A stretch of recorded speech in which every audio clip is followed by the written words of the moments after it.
New PDA data.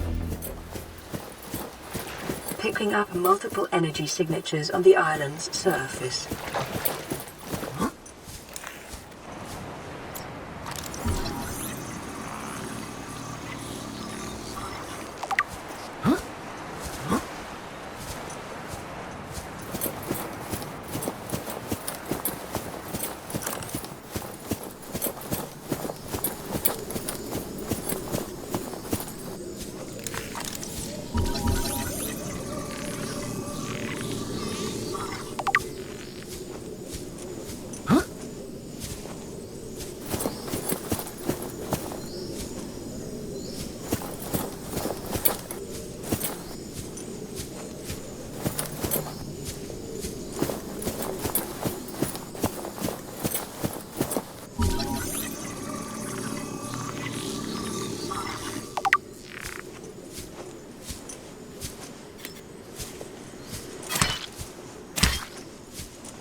Near blueprint acquired.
Near blueprint acquired.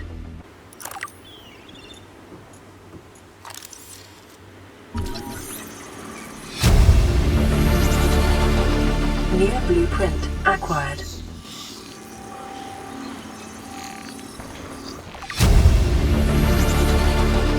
Near blueprint acquired.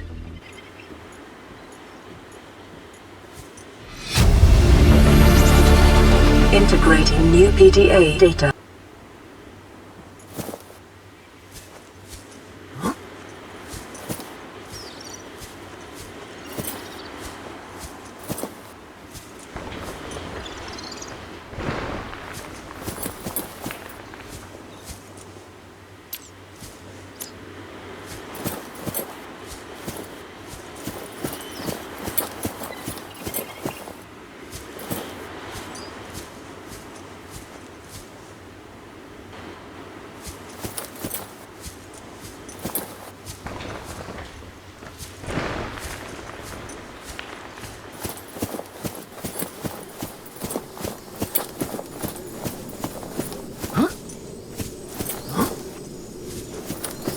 Signal location uploaded to PDA. Integrating new PDA data.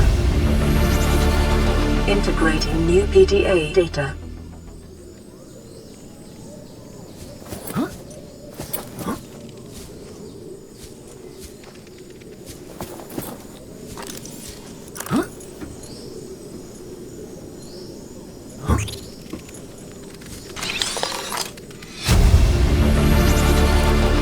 New blueprint acquired.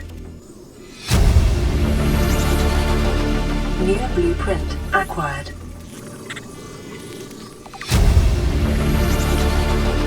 New blueprint acquired. Integrating new PDA data. Integrating new PDA data.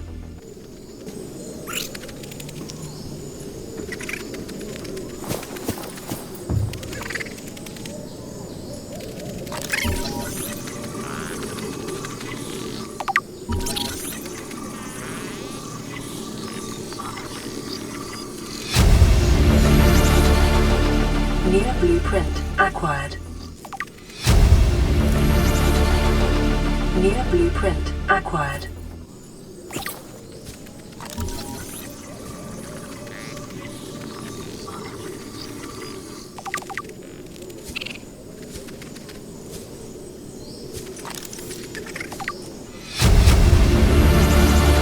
Integrating new PDA data.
Integrating new PDA data.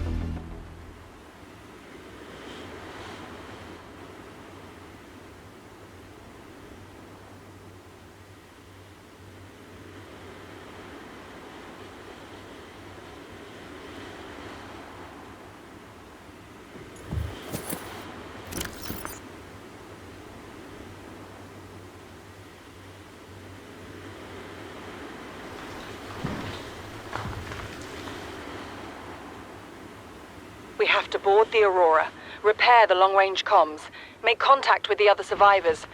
We can't be the only two that made it. Those are not the orders the captain gave me, and they are not the orders I'm giving you. This isn't chain of command, it's survival. My obligations as acting commander don't turn on their convenience. Get out of the water. If I get into trouble, I'll send you my coordinates. I can't let you go alone. Then come with me. You don't leave me much choice. Received emergency transmission from Second Officer Keane, 2 hours after last activity. Rendezvous was a failure. Intercepted a transmission from Alterra HQ. Seems they sent a data package to the Aurora. We were intercepted by a Leviathan-class predator before we could reach the ship. Consider the CTO and I lost at sea. Be safe. Keane, out. This is the first time I've seen sunlight in months. After all that time in the deep, I'd been dreaming of it. Now that I'm back here, I'm finding it hard to enjoy alone. Father was right. We should never have left this place. We shouldn't have gone so deep. They do not want us down there. Despite my best efforts, ill health is taking hold of me. The visions are getting worse. Marguerite and Father are now part of the ecosystem of this incredible planet. It's reassuring to know that when I go, I'll join them. Until then, well, there's always the view. Chief's log, 5 weeks since the crash.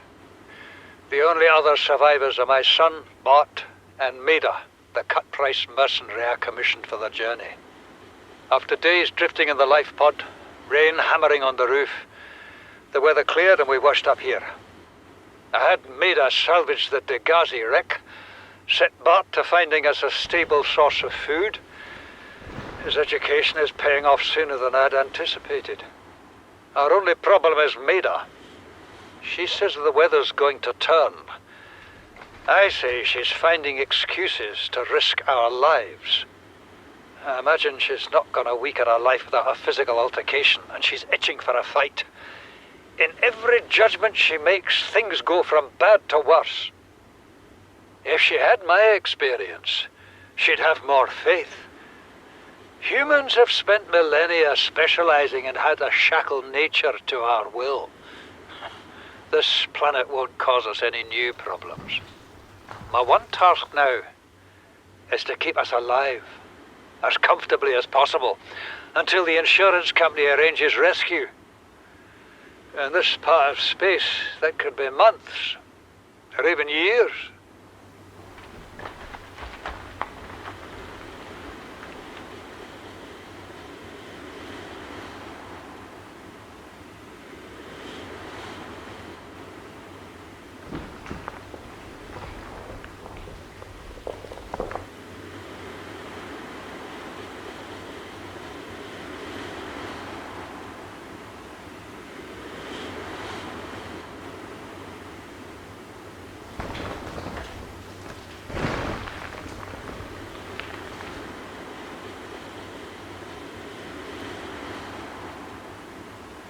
This island is a godsend.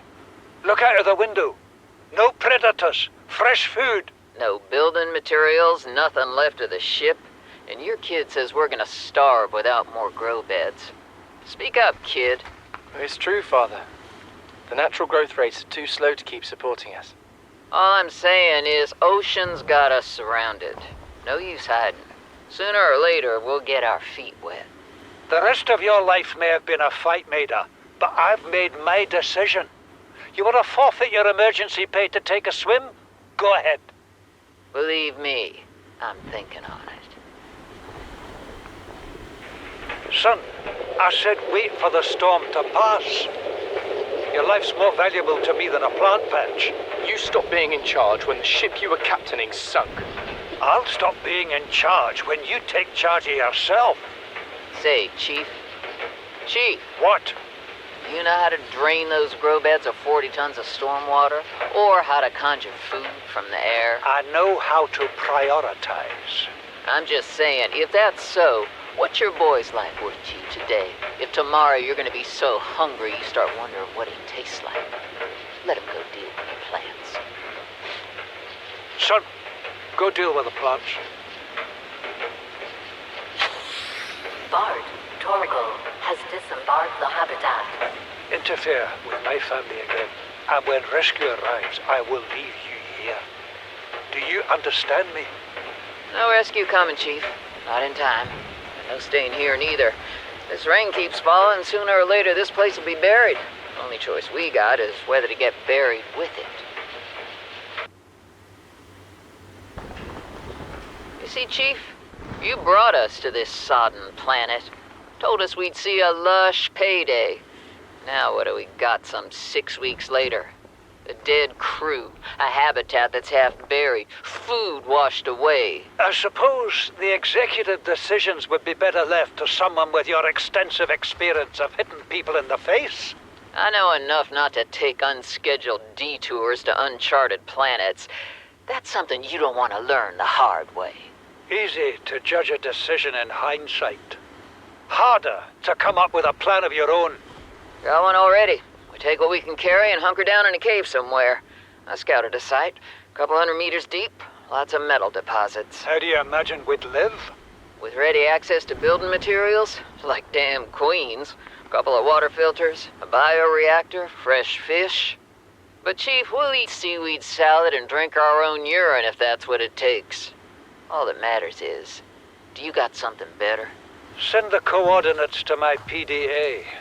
I'll review your proposal. What is that thing? I don't know. I found it outside in the sand. Part of another ship? None I've ever seen. It's not even scratched. Don't fool around with it. It might be worth something. Stand down, Chief. If it were gonna crumble to dust, it would have done so when I picked it up. It's glowing. We're not the first people to come to this planet. People. Maybe. Could be aliens. Could be the damn sea monsters for all we know. One thing for sure, we ain't gonna find out by staying here.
Welcome aboard, Captain.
Warning, maximum depth reached. Hull damage imminent.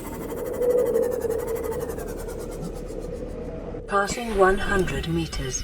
Oxygen efficiency decreased. Passing 200 meters. Oxygen efficiency greatly decreased. The conditions in this cave support a microcosm of unique, possibly predatory life forms. Detecting an artificial structure somewhere in the region.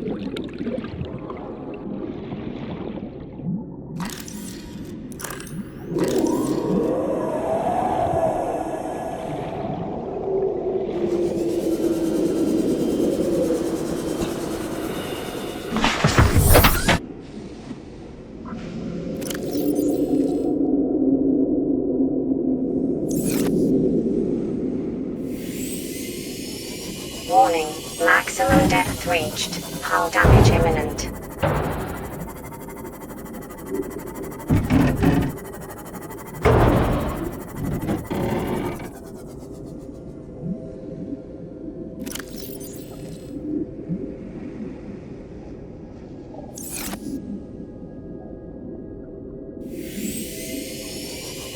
Warning, maximum depth reached. Hull damage imminent.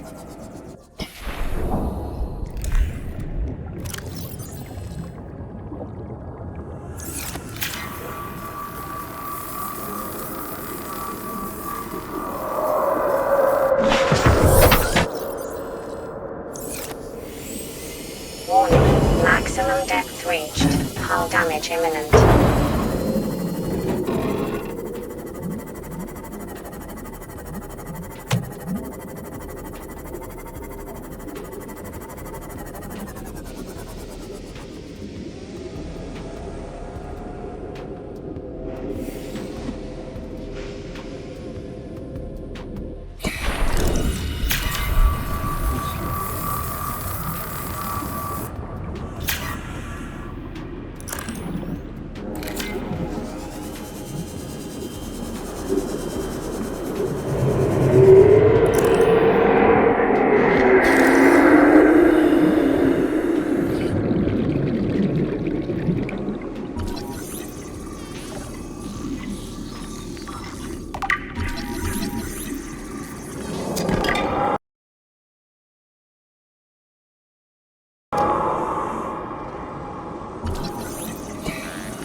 Integrating new PDA data.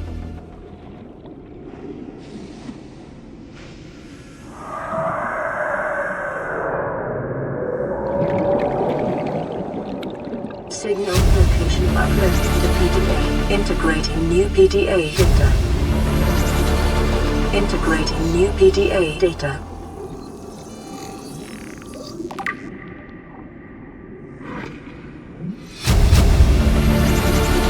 Integrating new PDA data.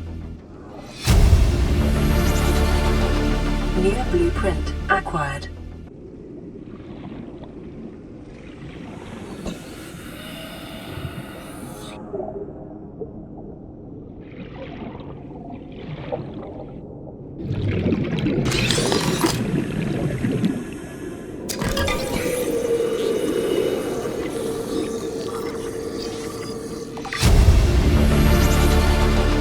New blueprint acquired.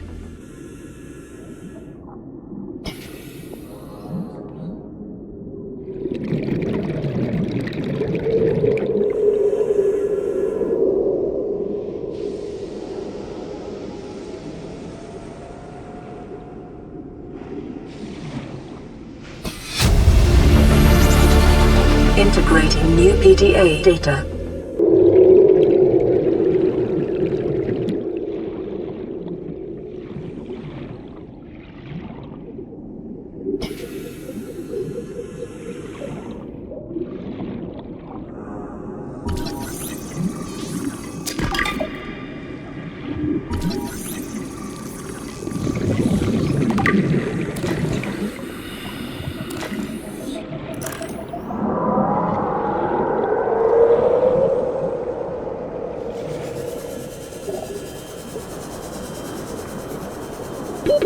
30 seconds. Welcome aboard, Captain.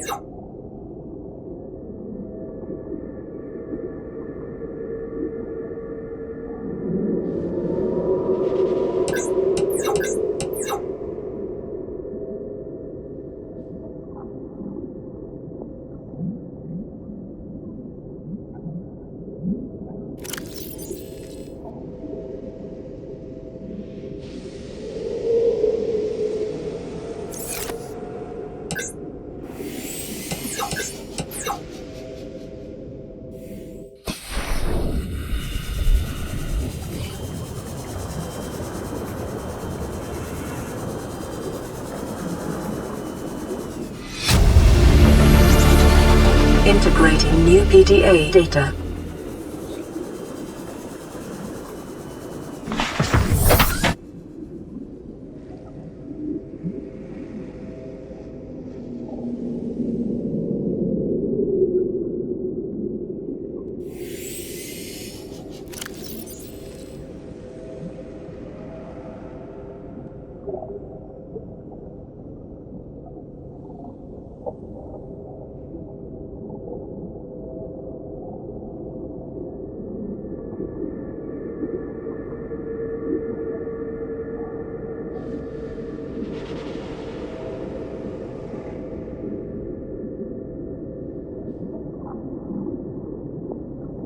I thought it might get claustrophobic living underwater. Father feels it is. He'd tell me it was childish, but I stare out the window and sometimes I think how lucky I am to see this world up close. Back on the island, I wouldn't have believed the creatures that live down here. The fish, they glow. There's one that's 90% eyeball. Snakes twice the length of a habitat compartment. Certainly, it's not all friendly. Most of the plant life is toxic. Learned that the hard way. But I've managed to coax some marble melons into growing indoors. And when they don't cover our dietary needs, well, we eat the fish themselves. It's a bit gross, but it's nothing they wouldn't do. I've been attempting to document my findings. Father approves. He says understanding is power, that the more we know about this planet, the more we can use it to our advantage. I'm just doing it because it's fun. It's not easy without proper equipment and network access, but the old-fashioned way, observing, taking notes, testing theories, shows me the world in a way a spectroscopic analysis never could. Lately, I've been watching the crab snakes. They ambush their prey as it tries to feed on the mushrooms they hide in. What they don't eat settles on the seabed, which fertilizes the mushrooms, which feeds the herbivores, and so the chain continues. Co-evolution gives me the fuzzies. Something incredible just happened. Since we're down here, I had this plan to build equipment and study the life forms we were encountering, but I didn't have enough enameled glass. So, I started looking for a natural substrate that would strengthen the glass we have, and those stalker teeth we've been finding fit the bill. Only, well, we needed more. That's when Marguerite got interested. She actually listened to me, more than I can say for Father, and I worked up the courage to talk about my more tentative theories. When I told her they were attracted to metal deposits, that their teeth get dislodged when they pick them up, her eyes narrowed and she dashed out of the room. 3 hours later, she came back, her pack loaded down with stalker teeth. I asked her about it. She shrugged and said my theories were good. Said she had the meeting out of the palm of her hand. I think she meant it literally. She is incredible. She went out to the kelp forest armed with just a heat blade and went fin to fin with a pack of stalkers. On the one hand, that is the coolest thing I have ever heard. On the other, I hope the stalkers didn't come off worse than Marguerite did. She had a huge gash on her forearm. I don't think things went as smoothly as she made out. And what's the point in surviving here if we have to kill everything that makes it so wonderful? I wish I knew more about these animals, but Father won't let me leave the habitat. Maybe with all this glass, we could build a containment unit and get up close to them.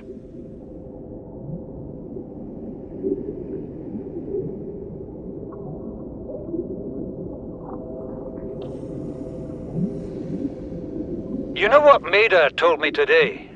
She wants to build a habitat 500 meters below sea level, more than 1 kilometre northeast of here. And she needs Bart and I to do it. She's got it into her head that she can save us if she just acts recklessly enough.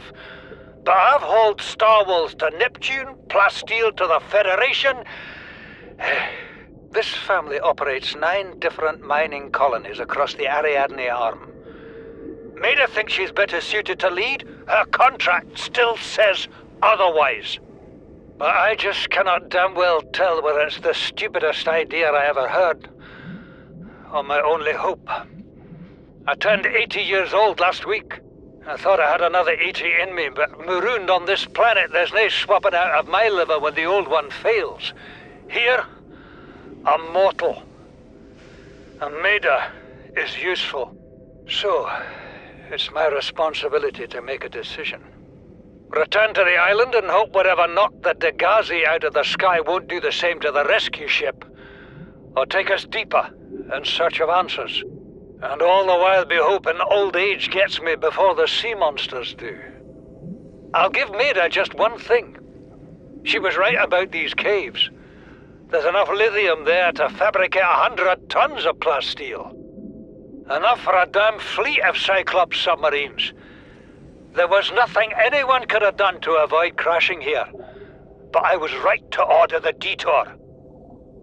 If we get off this planet, they'll be talking about the Torgal share price on the other side of the Federation.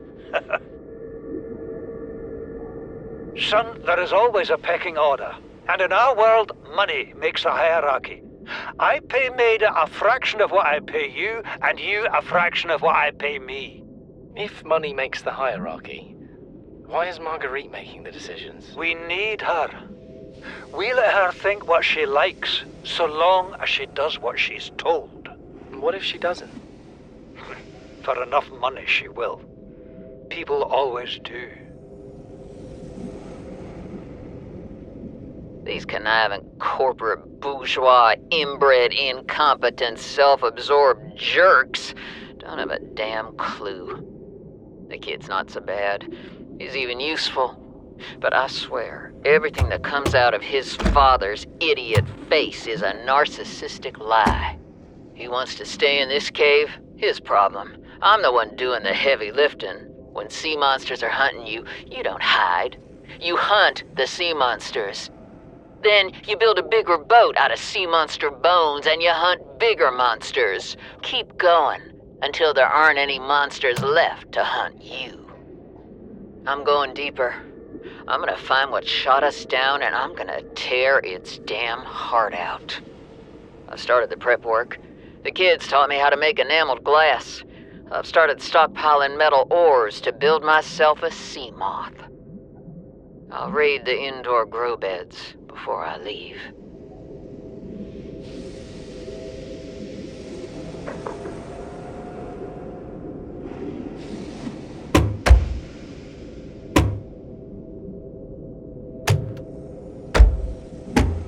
Seek fluid intake.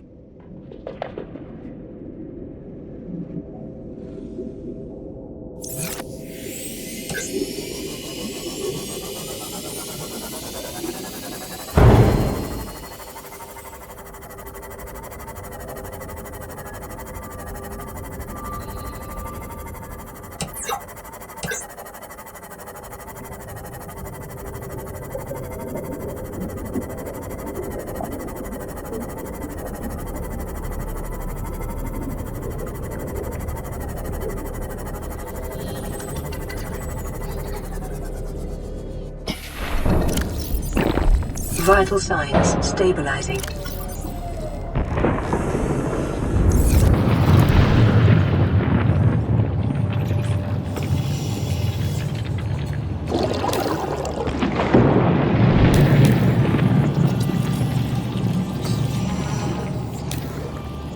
It may be prudent to separate work and leisure spaces to maximize productivity. Treat this space as your home, but never forget that it is not.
intake immediately.